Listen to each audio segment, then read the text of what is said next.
product not yet rated. For a long time we've been able to make buildings that look good. We've been able to make cars that look very real. The level of realism goes up and up and up. With previous kind of technologies that you'd use, like facial motion capture, we didn't really ever feel that we could pull that off. You could never really tell whether someone was lying or not. With this technology, what you see is what you get. I'm always happy to help the LAPD.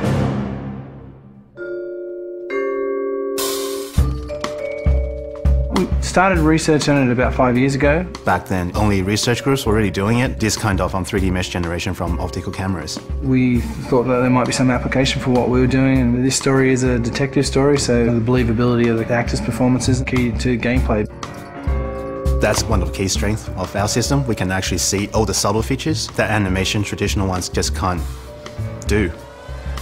Cole Phelps, traffic. What have we got? It's really acting a scene in two parts. The motion capture and then the motion scanning. The motion capture captures all the body movements and where people look, so it gives you all of the eye lines. Regulator valve. Good find. Then we move over to this studio where an actor would typically go into makeup in the morning and then they'd have their hair done in a 1940s hairstyle. Then they'd come into a room and sit in the seat behind me, and what the rig does is just capture a volume around them. You've got cameras not only around, but also looking upward and downward as well. So any kind of movement is going to cut out some of the information. And they deliver their lines, and as they talk, they get processed and turned into 3D. And action. So the guys' names that I've been seeing doing the repairs on the heaters, they're fully licensed and accredited. We go from 2D videos to 3D meshes. I think you're lying, Rasik. I think some of your men aren't fully licensed. To compressed versions for the game. I think some of your men aren't fully licensed. You're desperate to cover your sales. The level of detail is just so high that they're just like a real person in life. You're gonna lose your wife and probably end up in the big house. I hope she was worth it. Being in the depth analysis room is a process that most people have never experienced. It's such a new technology.